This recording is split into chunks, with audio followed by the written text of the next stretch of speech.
Welcome back, everybody, to another episode of Metal Menisco. Today, we have another awesome guest. Today, we have Erika Cruz. She is a coach, a speaker, and founder of Courage Driven Latina, also podcast host of Chingo Net Revolution, which I'm excited to talk about those things and learn more about her journey. So, with that being said, Erika, thank you so much for being here. How are you? I'm great. Thank you for having me. How are you? I'm good. I'm good. I'm excited to have this conversation with you. So let's dive in.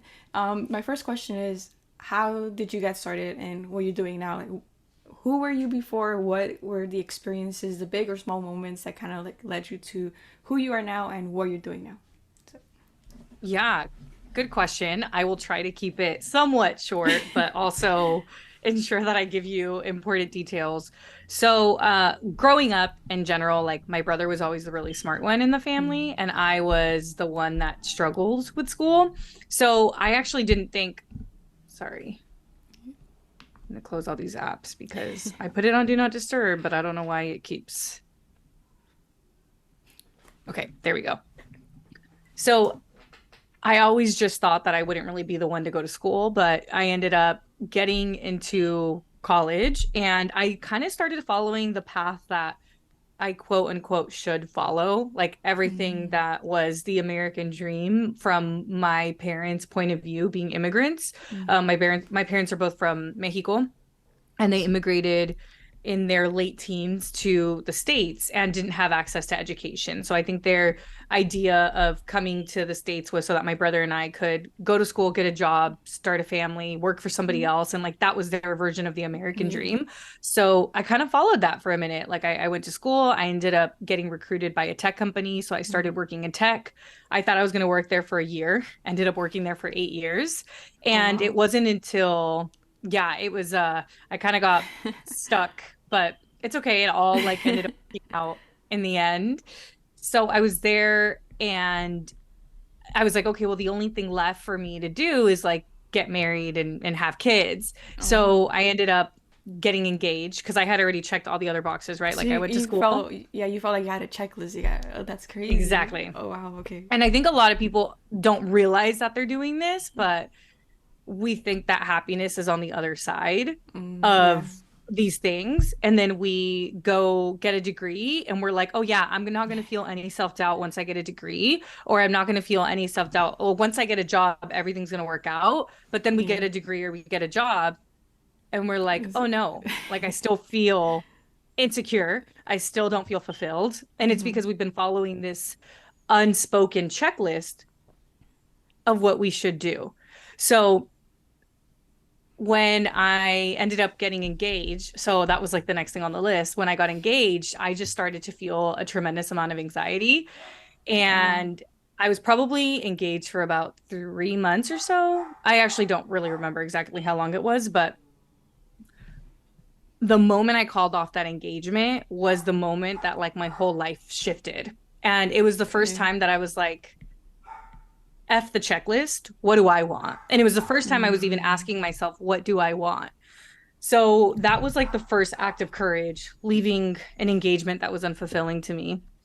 And then from there, I knew I wanted to leave tech, but I didn't know how. And it wasn't until the pandemic when I started Mm. posting on TikTok. And I know you're pretty active on TikTok, but, and at the time, people were like, oh, TikTok's for kids. And I'm in my early 30s. So it was really just like, wait, what are you doing on that kids app? But because I Mm. was one of the first people on it talking about self development, talking about mindfulness, my account kind of blew up. So I went from Mm. no followers to 5,000, from 5,000 to Oh, 12,000, from wow. 12,000 to 25 in a day.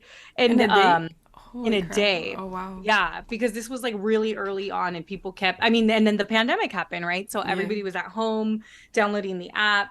And that's kind of how my Okay. business started because I blew up on TikTok and I was talking about all of these things about self development. And not a lot of people were talking about that on the app. And that is how I ended up leaving tech and starting my business. All right. I have a few questions. So during those 8 years that you were in tech, like, did you ever had like, or did you ever try to kind of get out of it, like having those inside moments? But, and then what was it that stopped you from? If you did have those moments, what stopped you from leaving and then like doing what you wanted to do? Because 8 years Yeah. is a lot. Yeah. So I think it gets, I mean, it's not that straightforward. Yeah. I think in the back of my mind, I knew I didn't want to be in tech forever, but I Yeah. didn't know how to leave. And I did try other things. So I actually Okay. had a food blog Ooh. and I didn't know how to monetize it. But I started a food blog while I was in tech, probably like 2 years in, and I did that for a few years. And then I became a certified yoga instructor. And then I was like, okay, this is it. There's not a lot of Latina yoga instructors. So I'm going to leave through yoga. And Okay. then that was at the end of 2019. And then 2020 happened. And of course, all the yoga studios closed. So then I was like, okay, that's not going to happen.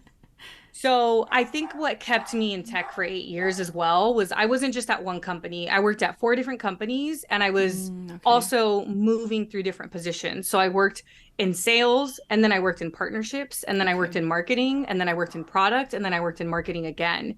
All And right.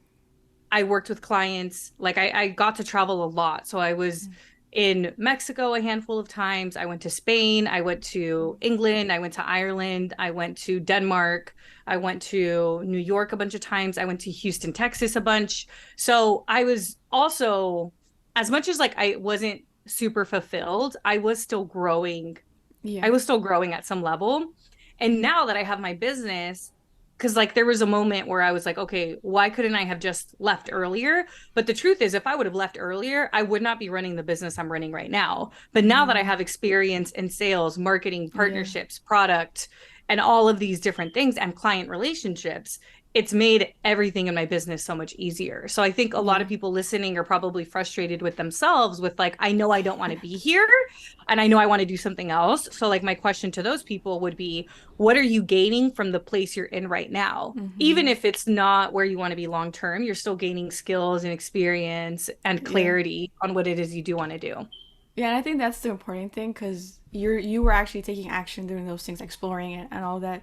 And then yeah, and I feel that same way too because for me, I've done this like personal development journey for now 2 years, and it's like I feel like I was in the same spot. Like I've never had like an actual 9 to 5 job. Um, I had like jobs that I disliked, and so now I'm like why did I have to go through that? But then it's like now I'm in this stage where like I'm starting to see the changes that I'm making in a bigger, not bigger scale, but like I could feel the difference now compared to like Mm-hmm. how it was before. So yeah, it's like working and it's like that journey where like you don't have to guilt yourself or being like this shouldn't have happened because again it's those lessons out there, in those Yeah. situations.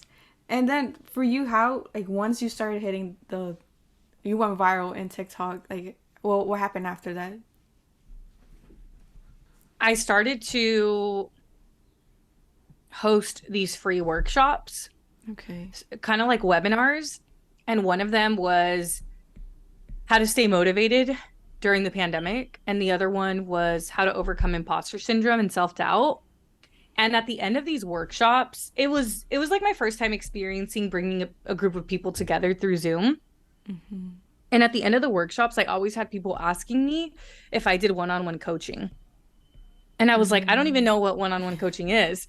So I Googled it and I was like, this coaching thing sounds fun, but like I don't have any experience in it.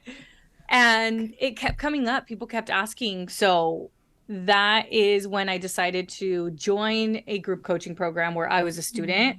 And once I saw like how coaching worked from the perspective of a client and a student, I was like, I want to do this for Latinas. And while I Yeah. was in that group coaching program, I created my own group coaching program. Ooh, okay. So, and then from that beginning stage, what were like the obstacles that you kind of faced, whether it's like mindset stuff or actually like the logistics of forming a coaching business? Yeah, so there was both. I think the mindset thing was what I mentioned earlier about like, who am I to do this? I'm not qualified. What am I going to teach people? Yeah. And then the other part was, oh, a big mindset piece as well is like, how am I going to charge people? Like, why would I take people's money? And I think people can be really skilled coaches, but unless they overcome their money blocks and they don't make money, then their coaching business will never grow and they will never impact people at scale. Okay. And they'll never be able to leave their full-time jobs if they're not making money from this thing that they love doing. And if we really think about it, you're actually doing a disservice, because if I was still working in tech right now, because I did both for a little while, actually, like I didn't leave tech until a few months into my coaching business. Okay. But if I was still in tech right now, my podcast wouldn't exist. I wouldn't even have the group programs. I'd probably still be working with people just one on one, because I wouldn't have had that much time if I'm Yeah. working 40 hours a week and then commuting and doing all these other things. So sometimes people are so afraid of charging, but I think a big mindset thing I had to get over was, when people pay money, they pay attention. I could go do a Mm, free, uh, like, I don't know, 7 days of coaching, and people will show up the first few days. And I bet you by day seven, people aren't showing up. Like, there's nothing to lose, right? They didn't pay for it. But if you paid $3,000 to be in a coaching program, you're going to show up to every call and you're going to take it seriously. And I saw that from my perspective too when I was a student, because I had tried. I mean, you just asked me, what did I do those 8 years? I was taking action. I was, yeah. but I had no real direction. I was just using the free information on the internet. And it wasn't until I joined a group coaching program where I was the student. And that was like a pretty big investment. It was like $5,500. So it was $5,500, which felt like a lot of money, right? But I knew there's no way I'm going to pay this money and not take it seriously. And it paid off. Like, it actually really worked out in the end. So I think through that experience, that's what helped me get over the mindset block. And then to answer your question about the strategy blocks, I think because I had gone from working at tech companies that had departments, I was trying to be every department and I was trying to do everything Mm, for the business. And when you're starting a coaching business, or like when you're a solopreneur, you don't have to do everything. You just have to do the things that make a difference. okay. So it meant I had to say no to all of these nice to have things, including a website. You don't actually need a Mm, website when you're starting a coaching business, because you don't even know what you're going to coach people on yet. So you don't know what to put on there. So I think that was a lot of the strategy things. I try to do too much too quickly, okay. until I worked with a different coach who helped me like really simplify my business. So do you? I feel like you've done a lot of coaching, like getting coach and you being a coach. How much do you recommend that, or when do you recommend someone to get a coach? Yeah, it's a good question. So to address your first comment, I will probably always work with a coach. So right now, Okay. I'm actually in two different coaching programs. One of them Okay. is to help me manage my money as an entrepreneur, and the Mm, other one is to help grow, scale my business through team members and through systems. okay. So this person helps with automations in your business, with hiring, with things like that, Mm-hmm. all necessary things for growing a business. And then obviously, when you're an entrepreneur, you don't make consistent money. You know how, like, when you work a job and you collect a paycheck every 2 weeks, that doesn't happen when you're an entrepreneur. You make, some months you could be negative, some months you can make a lot of money, some Okay. months can just be like you don't make any profit, you've spent the amount that you've made. So managing your money is really important. And Yeah. I think us as people, it's easy to believe our own stories about our limitations, and a coach is going to help call you out, keep you Yeah. accountable, and show you the best path forward. All right. So I think the when people should work with a coach is when they know that they've been wanting to do something and they've tried on their own and it hasn't worked. And when Okay. they're committed to change, that would be a good time to work with a coach. And there's all kinds of coaches, right? There's like weight loss coaches, there's holistic health coaches, there's financial coaches or money coaches. There are, like, for me, I'm more of a courage coach. I help people do Mm, things. I help people launch podcasts, start their business. I help them be the first in their family to go to therapy. It's a lot of different things, but you could even be like, one of my clients is a self-trust and embodiment coach. Another one of my mm, clients is a manifestation coach. So like, there's so many different types of yeah. coaches. So whatever it is that you feel like you want to work on and you haven't been able to stay consistent, that is when you know you should work with a coach. All right. And then my question, because you mentioned a few things, but how, when you started your group coach, how did you create those frameworks? At least like the courage part, like how was it that you centered yourself into that? And like, what does courage mean to you, and why is it like so important? Yeah, that's a good question. So Courage Driven Latina we just actually this month in August of 2023, it's the 3 year anniversary or like Oh its third wow. birthday. So it's not a Awesome. brand new program at this point. It's been around for a minute. So the Courage Project came about maybe like 2 or 3 rounds ago. So it's still fairly new. And I think people assume whenever they're going to start a coaching business that they need to have all of this curriculum already created. And that's not the case at all you need is to have clients in order to start a coaching business. And then those clients are going to tell you what it is that they want to work on. And that's how you can develop what Mm. your curriculum is. So there was no curriculum the first 3 rounds of the program. Oh wow. I didn't film curriculum until I think a year in or so. And that was because I would just teach live on the calls based on what like people had questions about. And then I would open it up for coaching. Now it's a Mm. whole system where you like the moment you log in, you get access to the portal. And then the portal has all of my different frameworks on there, including the Courage Project, as well as any bonus workshops. So people get immediate access now. And now we use the calls as coaching. So whatever people are struggling with, Mm. they could come and actually get support with. Wow. So the Courage Project came about because I realized everybody who joined the program was either in the middle of transitioning or they were looking to start something. So whether that was start a business, start a podcast, start dating, start Mm. therapy, it was all about starting. And I was like, okay, Wow. well, if everybody's starting something, what if we have them work on a project while they're in here? And that way they have something that they could follow the whole time that they're inside of the program. So it doesn't matter what the project is, they're still following my Courage framework. But the Courage framework came from coaching hundreds of people at this time. Like Okay. as of now, I've coached hundreds of people. It didn't come from like my brain before helping Yeah. anybody. It took helping people to be like, okay, these are the common themes I see. This is what people need to overcome. And then what does courage mean? You ask that. So courage, we define it in the program as something that scares you but excites you. Mm. And for a courage project, you know that by doing this project, you will feel more fulfilled. And then the last thing I'll say about courage is courage doesn't mean you're fearless. I think people think it Mm. means you're fearless, but courage Yeah. means that you still take the action even though you're scared. Yeah, I think that's awesome because recently I got a life coach, and that I've only done 2 sessions, and the last one, the second one that I did, we were talking about something specific, and then I mentioned how I think I'm miedosa, like I'm very miedosa. I don't know how to say this.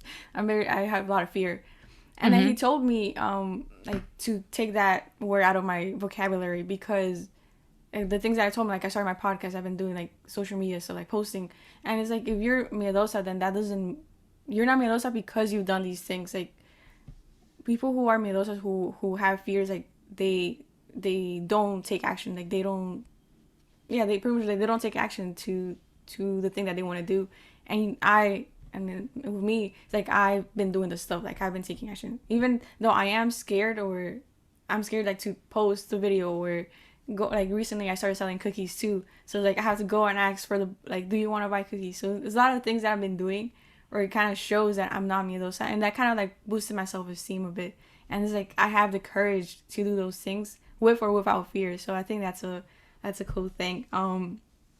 My next question is like during this transformation, because this is a whole transformation, like from someone who started from a tech company or working at a tech company, and then like now helping hundreds of people, like how did that transformation like feel, like those moments where you're like holy, like those holy crap moments, like oh my god, I'm doing this, or I have X amount of money in my bank account, or I feel this certain way where I never felt it before. Like how was that transformation?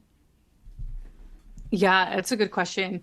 And just to like piggyback on what you were saying, I think you are a courageous individual. So you're brave, right? And that doesn't mean you Mm, don't feel fear, but the fear yeah. doesn't stop you from still taking the action. And to answer your question, it really is a whole identity shift. Mm, And it was something that took, I think I'm also just in an interesting place because my business grew in the middle of the pandemic. So there was already so much change going on.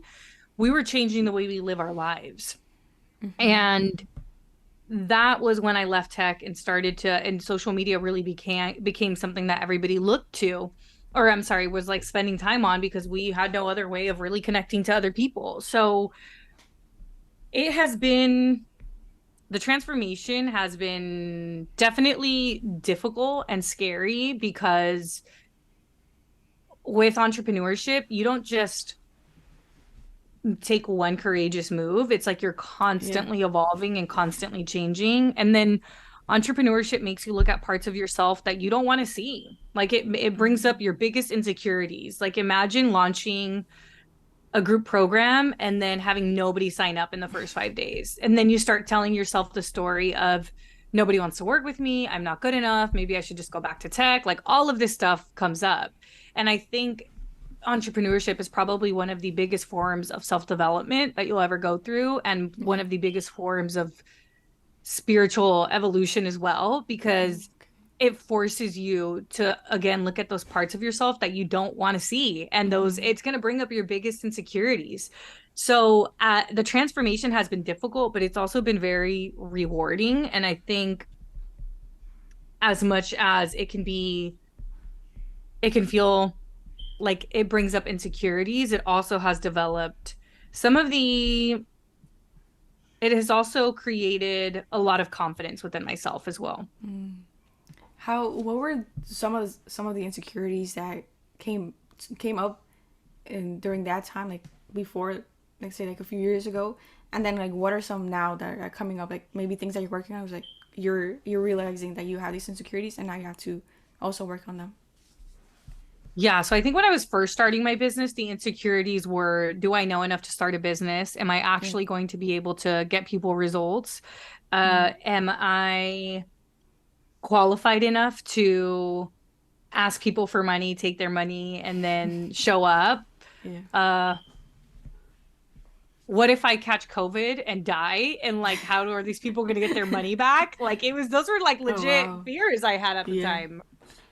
And now I think some of the insecurities that have been coming up is, do I have the infrastructure and the team to run $1 million business? Do Okay. I am I a good enough writer to like write a book? Am I so do I have enough time and energy to like create a conference? So these are some of the new things I'm kind of working through. Yeah.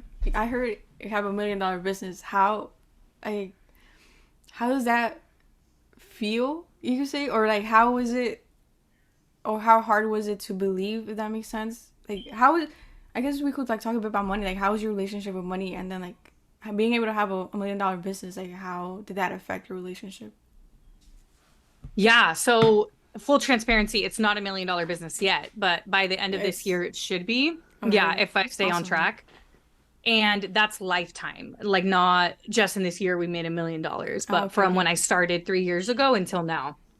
So my relationship with money growing up was pretty good, I think, because by the time that my parents had me, they were doing pretty good financially. Okay. And then when I was about 11 years old, they got a divorce and then everything like switched. Then like struggled with money. So I've had actually both experiences where I always felt like, oh, money's always there and available to me. But then I also felt like, oh no, we don't have enough money to do that. And like I Yeah. do need to work. And I Okay. remember when I was in high school, like I really loved playing soccer and I stopped playing soccer because I was like, we don't have the money for this. Like I just need to work instead.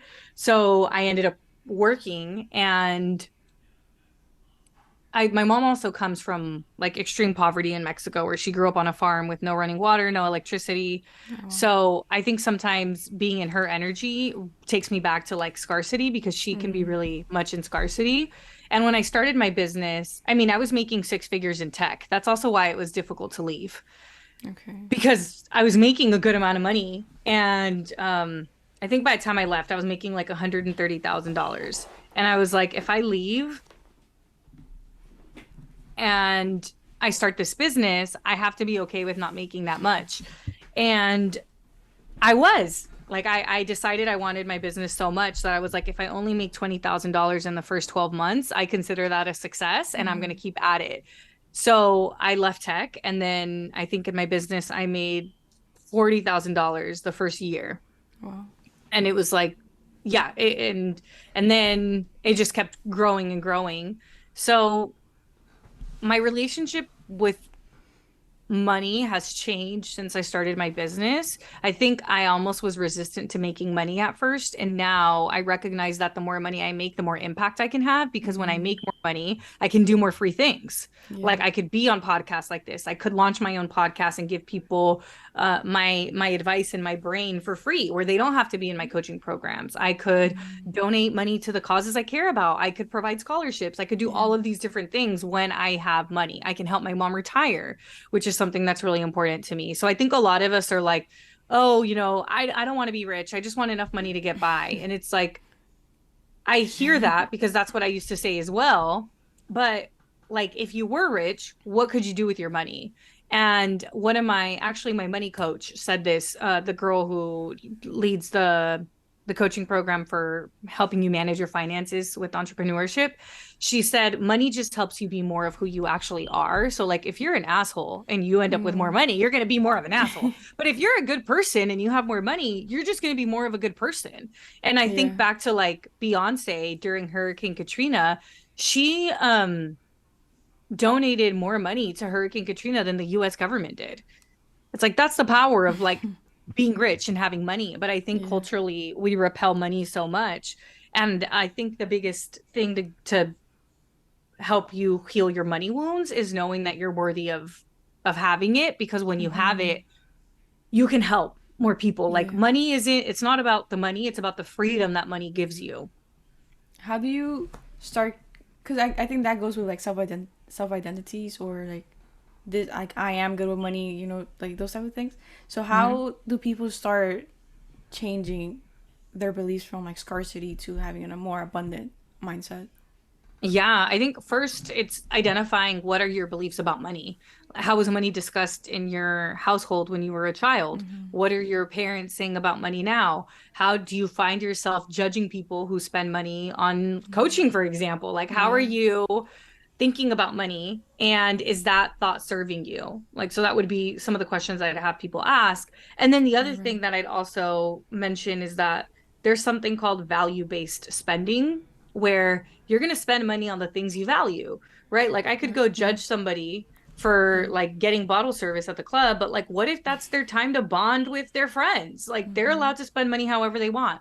And if like we have chosen to spend our money on coaching, that's something that we care about. We care about our future, we care about self-development. Some Yeah. people think education is a waste of money, right? But what if somebody really loves education? So the other thing is like identifying what are your values and how do you want to spend money on your Mm-hmm. values. And then to get more to an abundance mindset, it's also just knowing like just because there wasn't an abundance of money in your family when you were growing up doesn't mean that there's not an abundance of opportunities and money out in the world.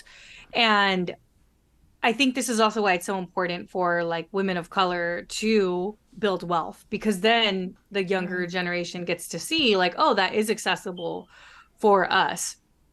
So it mainly, actually, I do recommend a book. And that was gonna be my next question. Like, what books do you recommend, or even podcasts? So it's called You Are a Badass at Making Money by Jen Mm, Sincero. That's a really yeah. good one for money mindset specifically. If you're looking to learn how to invest from a Latina, then I recommend Wealth Warrior by Linda Garcia. Wealth Warrior. And then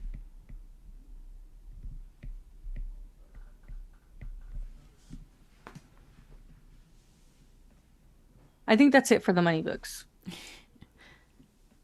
When did you Yeah. get started into your own like uh money journey, or like learning more about finances, like opening a high yield savings account, Roth IRAs, or, I mean, you already had your 401k, I believe.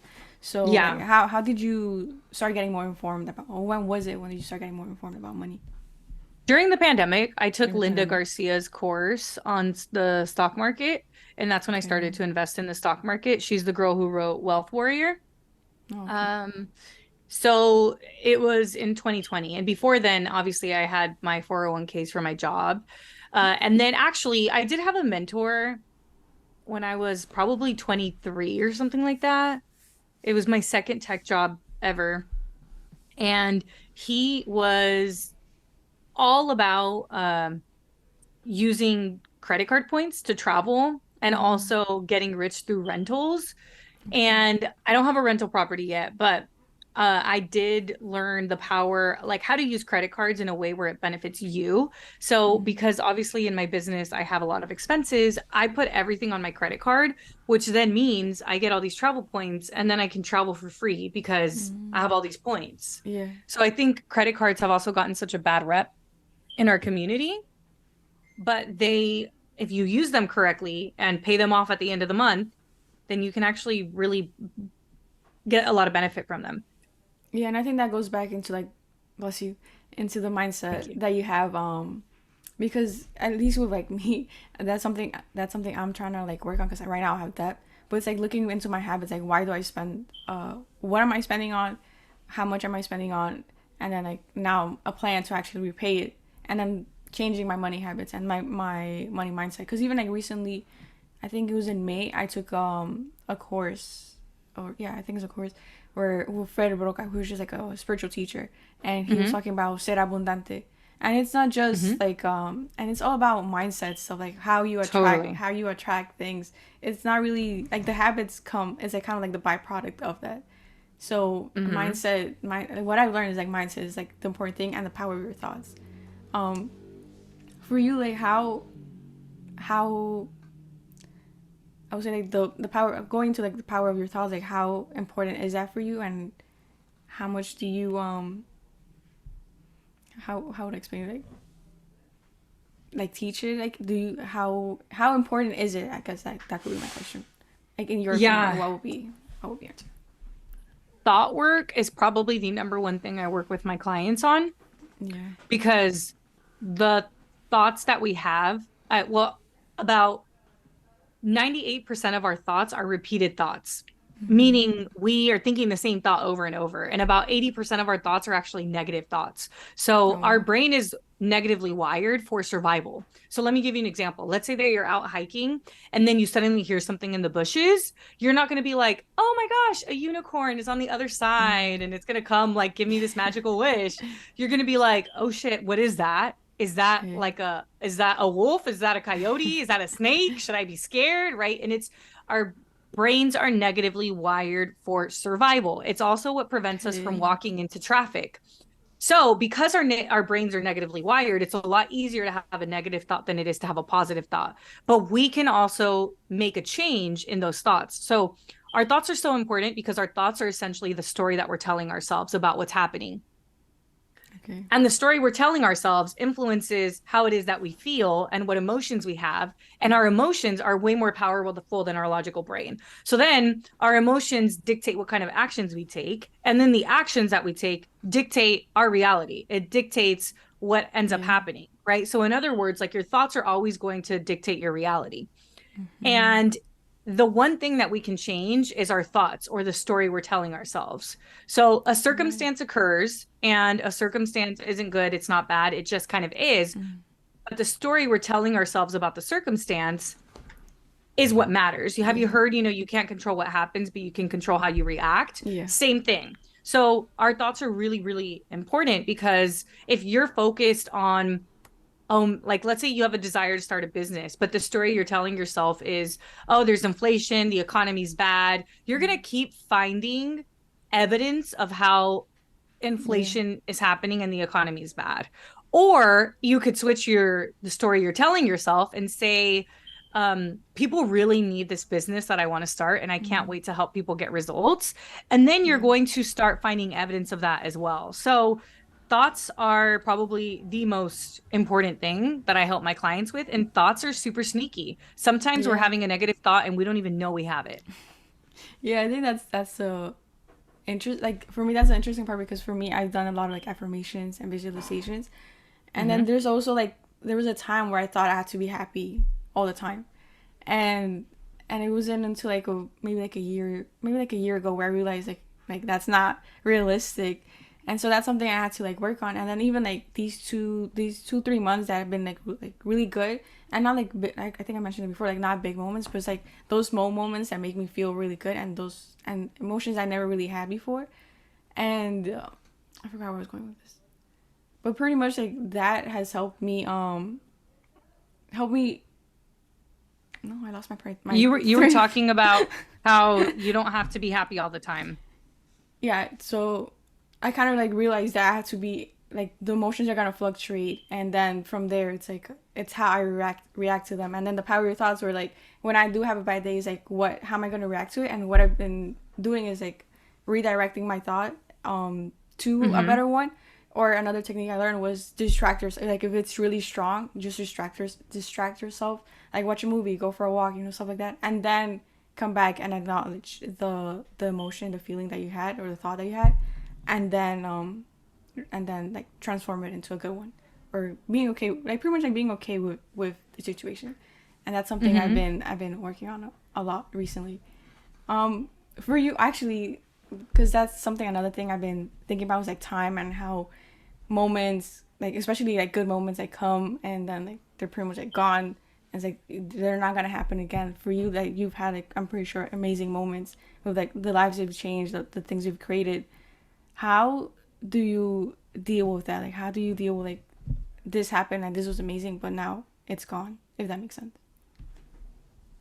Yeah, I think it's almost like let's say you post a viral video and it feels all good because the video went viral, and then the next one you post you expect it to be the same and it's not. It could feel discouraging, but I think you just have to keep showing up. And to answer your question, I've had a lot of highlights. Like I think in 2020 for Hispanic Heritage Month, I interviewed Luis Fonsi on TikTok. They Oh hired me to wow. do that. And then I don't know if you could see it, but I was also at the front page of the New York Times Oh with wow. my good Awesome. friend Congrats. Kat.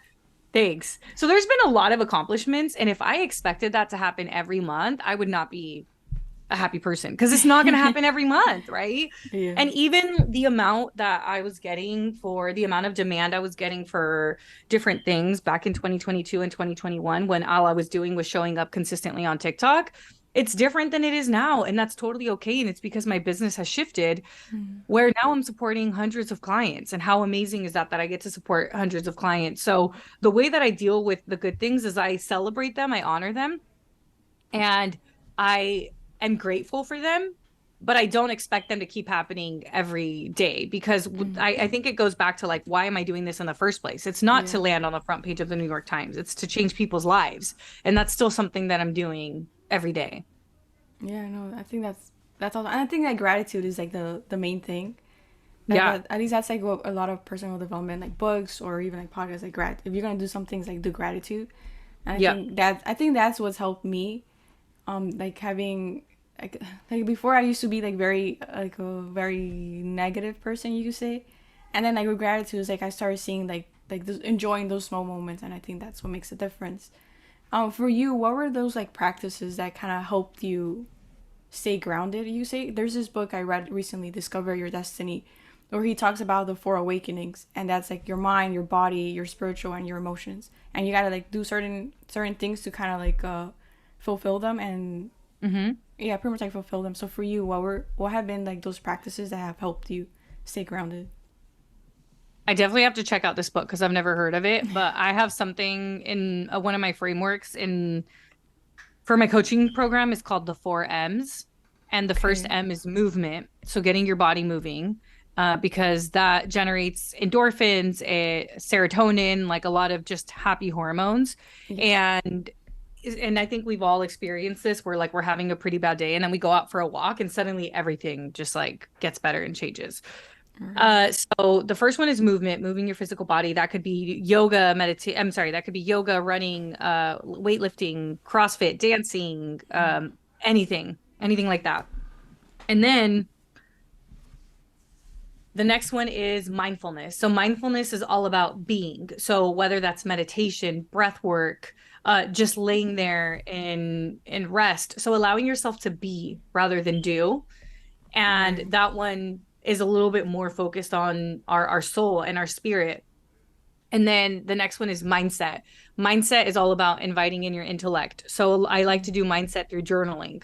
Journaling would be where I get to change my thoughts, reframe my thoughts, changes the story I'm telling myself, problem solve, think of different frameworks, different ideas. And then the last M, which always gets people because they have no idea I'm about to say this, it's masturbation. And the reason it's masturbation Okay. is because women have a really hard time with receiving and Okay. receiving pleasure. But as we think about masturbation, it's very full of shame in our culture. Mm-hmm. And if we can overcome shame in masturbation, we can also overcome shame in other areas of our lives. But masturbation is a form of self-love. It's a form of self-care. Mm-hmm. And it's like men are never shamed for this, but women Yeah. are. And it is something that's physical, mental, spiritual, emotional. It's all the different things. So those are some of the practices that I have my clients work on, or even myself, whenever we're going through difficult times or just feel out of balance. All right. I think masturbation is kind of. I was not expecting that, but there's this episode. I don't know if you've listened to Se Regalan Dudas, their podcast.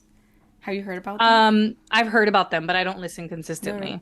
Well, there's this episode that they came out recently about orgasms, and they were like, Mhm. that's exactly what they're talking about. So I definitely recommend that episode. Cool. Um, yeah, and for anybody who's listening, definitely go check it out. It, yeah, sorry, I was just like thinking about it. I really I'm was gonna not. check it out for sure. No, I was not expecting that. That's awesome. Yeah, and I think that goes with like a lot of shame and stuff. Yeah, definitely. Um, oh, I'm still thinking about it. Sorry. um, I have a question like surrounding like for those who kind of like feel stuck with, they feel like they haven't done much with their lives, and that kind of goes back to what we were saying, like how that's like a whole process that they probably needed that, but when they feel like they want to make those changes, what's an advice or tips that you could like give them to have the courage to actually take the action? Or So is, somebody who knows they want to do something, but they're yeah, they want to stuck at make, yeah, they them. want to make those changes, but they still feel stuck, or maybe like even like their environment isn't helping them, like there's like factors that might influence it, but then Mhm. at the end of the day they know that they're the ones who have to make the change. Yeah, so I think the first thing is surrounding yourself with people who have similar goals, or at least trying to go where you're looking to go, because the people that we surround ourselves with influence our thoughts, which again, Yeah. our thoughts influence the story we're telling ourselves, which influence the kind of actions that we take. So it's really important to surround yourself with people who are already doing what it is that you want to do. I truly All right. believe that that's why magic happens inside of Courage Driven Latina, because everybody's there trying to start something, and they really help one another out a lot. Like, as much as I Yeah. want to take credit for like this amazing program, I think the biggest transformation comes from the community in it and the people that are in the program. Yeah. So that would be the first thing. And I think the second thing is like really identifying what's stopping you. Like, why are you not taking the action? And then why is it that you want to do this? So like, why is this important to you? Because I think identifying your why is really helpful in keeping you going even when things get hard.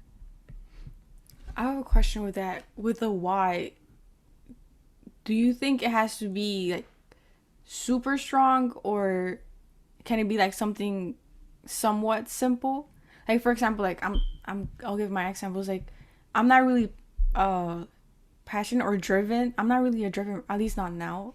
I'm not. I'll just say I have a tendency to not be a driven person. So I don't really have a strong why I'm doing this. Like it, if that makes sense.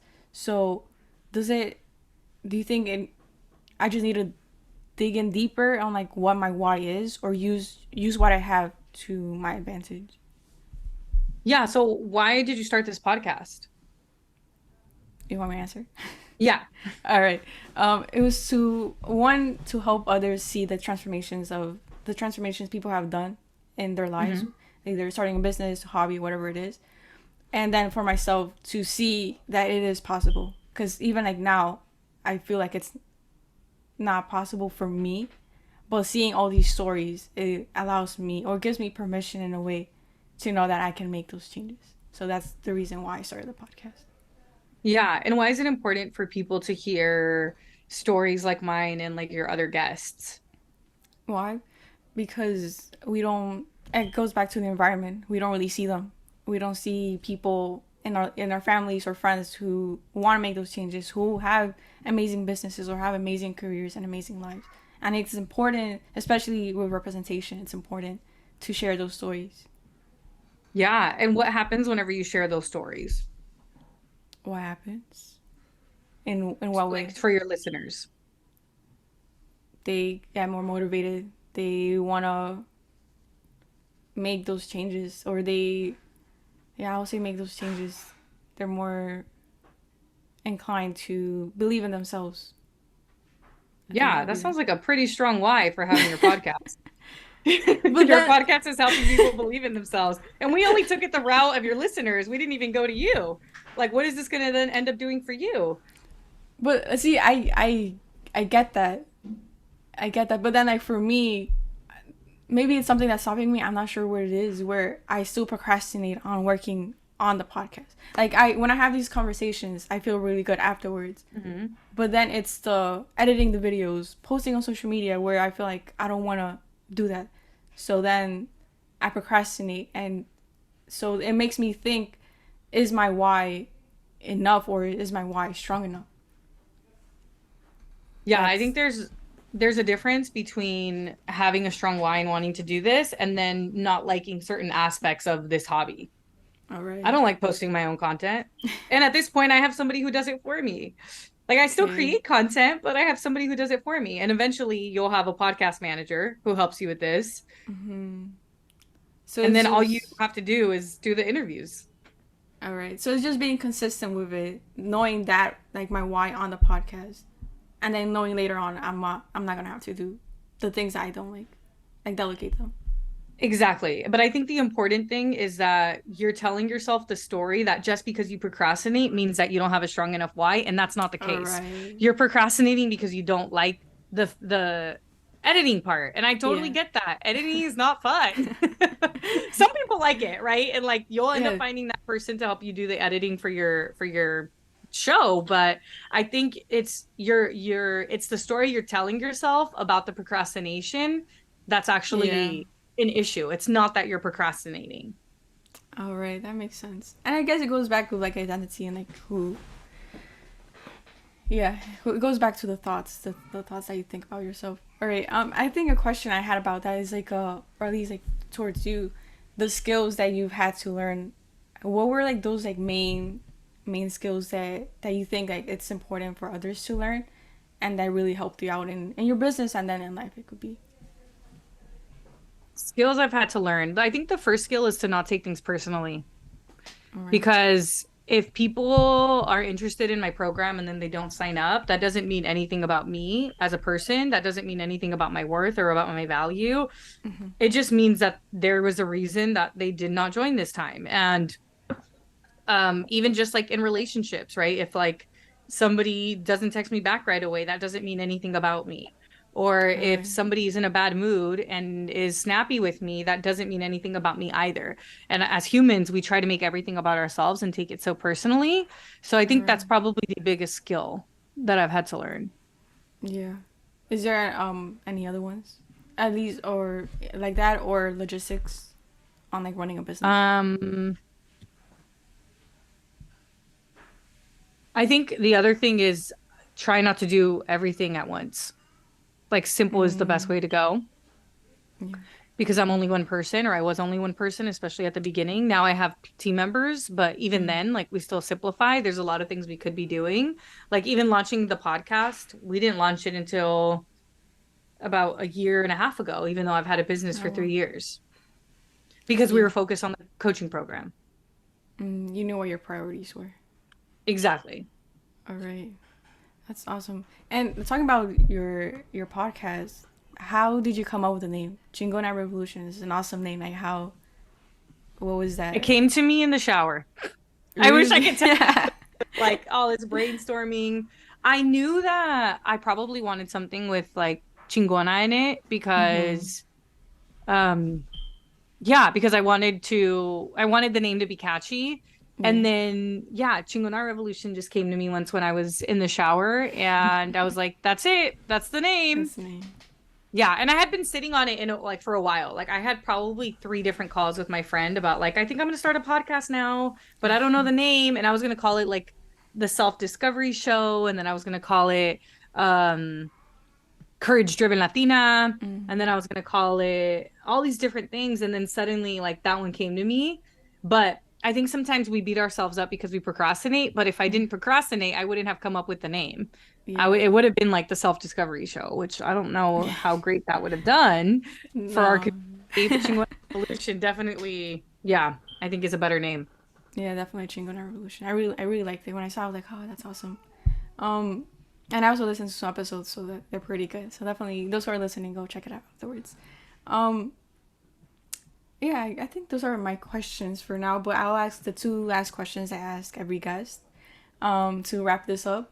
So the first one is for those who think no se lo merecen, who don't deserve to learn a new hobby, learn a new skill, start a side hustle, start their business, all those things. What advice or pep talk would you give them? Yeah, people around us learn from what we do, not from what we say. So if you are a parent and you are believing that no te lo mereces, you're teaching your kids que no se lo merecen. If you are like the eldest daughter of immigrant parents, you're teaching your younger siblings that. So it starts with you, and you are worthy because every single one of us is worthy. You don't have to go get a six-figure paying job, a degree to be worthy. You're just worthy as you are. And it's the people who end up landing the opportunities that they want isn't because they've done more than you. It's simply because they believe that they deserve it. So knowing that just like the people in your life that you love and you know that they deserve it, how can you give yourself that same compassion and that same love? Because when you are telling yourself that you don't deserve it, you're giving everyone else the message that they don't deserve it either. And that's not the message that I think anybody listening to this wants to spread. Yeah. So you are just by literally being here on this planet, you are worthy of having everything that you desire. And when you have everything that you desire and you believe in your worthiness, you're helping everybody around you also reach theirs. Yeah, no, that's awesome. And then my second question is for those, not for those, for you who is now a 3 year journey on your business specifically. What were those big moments, small moments, big wins that you, when it happened, you were like, holy crap, I can't believe this happened to me, and it could be as many as you wanna share. I talked about them earlier, but it was Yeah. probably being on the front page of the New York Times, especially because I didn't know that I was until somebody that I used to work with in tech sent me a message on LinkedIn and was like, "Hey, congrats on your feature in the New York Times." And I was like, "What?" And he sent me a screenshot and I hadn't even seen the photo. So Oh that was damn. just mind-blowing. And I think the reason that it was so impactful and meaningful is because we were on the front page of the Sunday Business edition. And these are two women, two Latinas, first generation that come from single mothers who have built coaching businesses online in the middle of a pandemic. And it was just crazy to think, like, damn, like her mom grew up in Guatemala, my mom grew up in Mexico. And here, these two Latinas were on the front page of the New York Times. And it was just one of those moments where it's like, never be realistic with your dreams because literally the impossible is possible. And that was just evidence of that. Yeah, no, that I think that's awesome. I think that's something I've been working on, the being opening up myself to the possibilities out there, especially with these 2 months where like 2 3 months now I was able to go to Mexico. And like for those who don't know, I'm undocumented, so I have DACA. So I'm not able to travel outside the United States. So being able to get my advanced pro where there's usually like a low chance of you getting it, that's kind of like the event that triggered me to want to change my life or That's start changing. amazing. Yeah. Congratulations. That's huge. Thank you. Thank you. Is there anything else that you want to share on your wins? No, I don't think so. I think just like if people resonate with the message so far, I would recommend that they check out Courage Driven Latina, which is Yeah. just couragedrivenlatina.com. And then Your wait, social media. are you yeah, I was like, are you Yeah, gonna ask? Just yeah, your say it. social media I already handles. started. Yeah, so my social media is the Erika Cruz. That's Erica with a K. All right. And that you can find me on Instagram, on TikTok, on LinkedIn, Twitter with that same username. All right, awesome. Yeah, I'll definitely leave the links below as well with your Awesome. podcast as well, so people could go check it out. And I know you have amazing content, and you gave me like your the thing like topic ideas, so I know people could find about purpose, growing. Even like we could have talked about like growing your social media, um, having courage when you're afraid, and then mindsets and overcoming self-doubt. So if you guys want to learn more about that, definitely go check out Erica and all her content and her coaching program if you're interested, of course. And with that being said, then for those who are listening, don't forget to give us a review on Spotify or YouTube. No, on Spotify or Apple Podcasts. And then if you're watching this on YouTube, don't forget to subscribe, like, comment, share, like, I think I mentioned all of them. And then because that supports the podcast and helps us grow. And with Erica, thank you so much for being here, for joining me in this amazing conversation. I'm pretty sure we could have talked a lot more. um but yeah, thank you so much. And I again, I appreciate it so much. Thank you And for inviting me. no problem, no problem. And with that being said, thank you, and I'll see you guys in the next episode. Bye.